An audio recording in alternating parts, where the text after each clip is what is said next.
Oh my God, I have failed my daughter completely. And for that, I no longer feel worthy of being called her mother.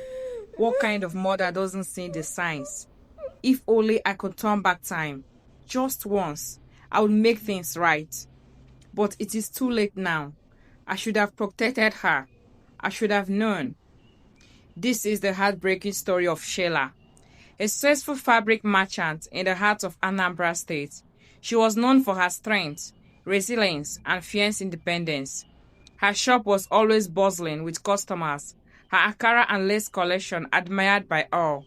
But what no one saw, what she herself refused to see, was that while she was building an empire, her only child was falling apart. Sheila was just 7 years old. She was gentle, thoughtful, and unusually bright for her age.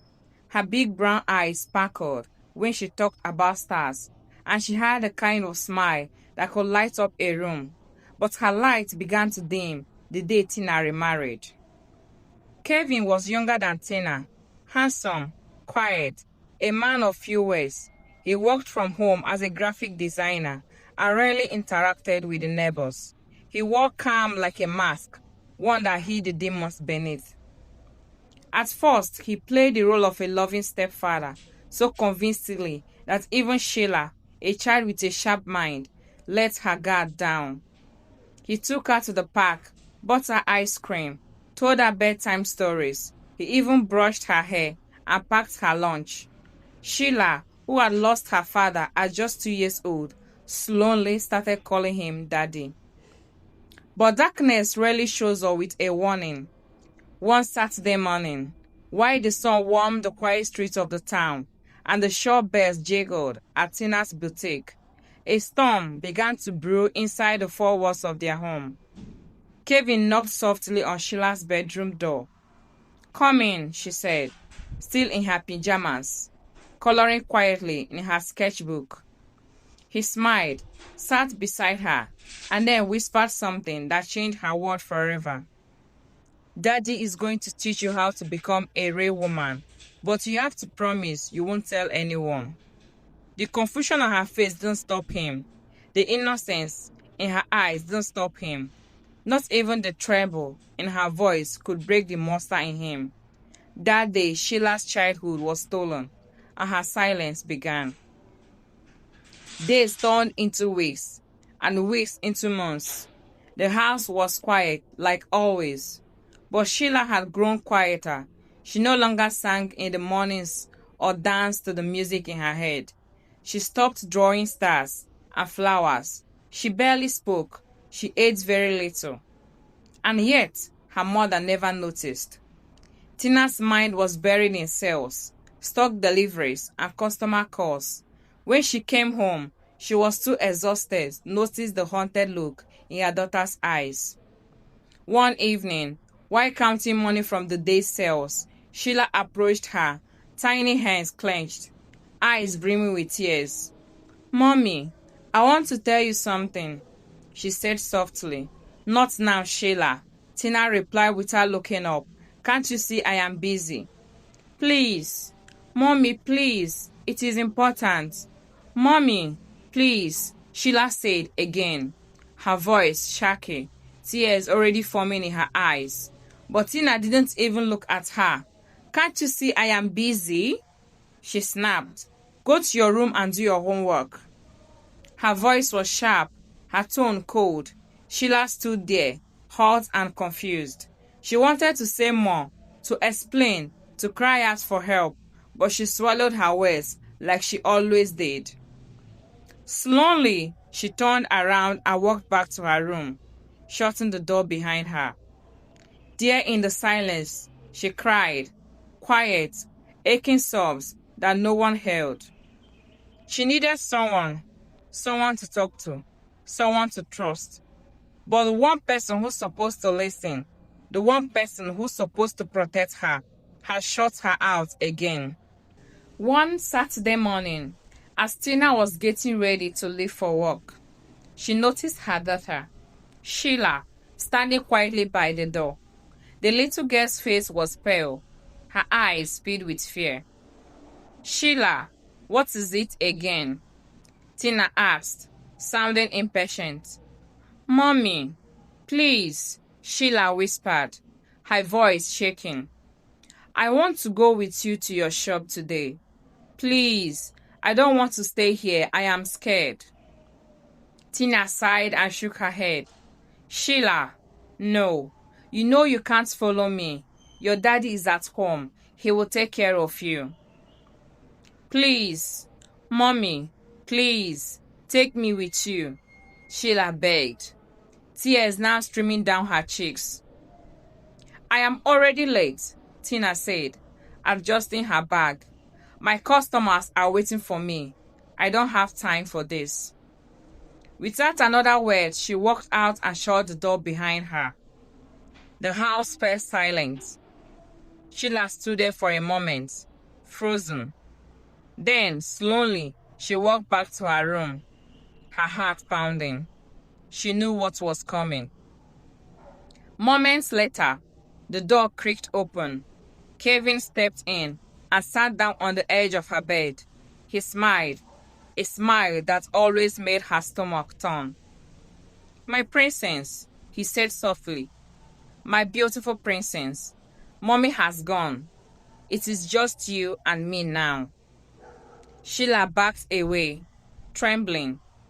Daddy, please, not today, please. But he didn't listen. He reached for her, whispering, Don't be scared. I will be gentle. And once again, he stole her innocence, while the world outside carried on, unaware. The abuse continued. Kevin had become more reckless, more demanding, more terrifying. He knew her mother would never listen, that Sheila's silence was guaranteed. And so the cycle continued, over and over again. At school, she began failing. The girl who once topped her class now slept through lessons.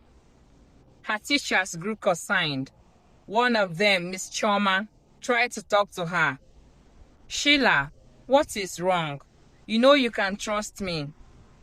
Sheila opened her mouth to speak, but the memory of Kevin's threat echoed like thunder. If you tell anyone, I will kill you, and I'll kill your mother too. So she shut her mouth. Then came the Monday morning that would haunt Tina forever. Sheila walked into her mother's room. Mommy, please, I don't want Daddy to dress me today. I want you to do it. Tina, already halfway out the door, sighed. Why are you being dramatic? Go to your father. I am late, she shouted. Sheila stood frozen at the door, her voice caught in her throat. That morning, as Kevin was getting her ready for school, he forced himself on her again, and this time, he was worse. Sheila sat on her bed crying and shaking. It was as if she was all alone in this world. A few days later, at school, Sheila collapsed and was rushed to the hospital. Tina was called immediately. She left everything and raced to the emergency room. When the doctor came out, he didn't speak right away. Madam, your daughter has been sexually violated. Severally, and not just once. This has been going on for a long time. The room spun. No, that's not possible. By who? Who would do such a thing to my child? When Sheila regained consciousness, her mother was by her side, eyes swollen, hands trembling. Who did this to you, my baby? And with a cracked voice, Sheila whispered, Daddy, your husband. He said he would kill me and also kill you if I told. But I tried to tell you. You didn't listen. You pushed me away. Tina froze. Everything came crashing down. The late night pleas, the distant eyes, the requests, the silence, all of it made sense now. She screamed until her voice broke. screamed until nurses came running. Kelvin, it will not be well with you. God will punish you. Sheila, my baby, please forgive me. And then Sheila looked into her mother's eyes and said, I forgive you, Mommy. I just wish you had listened. Then her body began to shake. The beeping on the machine grew wide. Doctors rushed in. Nurses shouted codes. But it was too late. Sheila was gone. Tina screamed, a sound full of pain and regret. She collapsed beside her daughter's lifeless body, clutching it tightly, as if holding on could bring her back. Tears poured from her eyes as she rocked back and forth, her sobs echoing through the room. I failed her. I failed my daughter, she cried. What kind of mother am I? I wasn't there when she needed me the most. She pressed her forehead against Sheila's, her voice breaking. I don't deserve to be called a mother. I wasn't there to protect you. Please, my child, forgive me. The news broke the town. The trial was swift. Kevin was arrested that same day and later sentenced to life imprisonment for the sexual assault and murder of a minor. But no sentence could undo the damage. Sheila's school held a candlelight vigil in her honor. Her classmates cried. Her teachers broke down. Her seat remained empty forever. And Tina, she never returned to her shop again. She visits Sheila's grave every day. She speaks to the wind now, whispering stories of a little girl who loved stars, of a mother too distracted to hear her own daughter scream in silence. To every parent out there, listen. Don't be too busy to notice the change in your child's voice. Don't be too distracted to feel the weight in their silence. Your attention could be the shield that saves them. Let us raise our children with knowledge and awareness. Let us teach them early what is right and what is wrong. Help them understand that not every touch comes from love and not every smile is pure. Let us give them the courage to speak up, the strength to say no, and the wisdom to recognize danger. The world is no longer safe, and if we do not teach them at home, they may never learn. Their safety begins with us. Thank you for watching this story. If it moved you, please like, share, and subscribe to the channel. See you in the next one. Bye for now.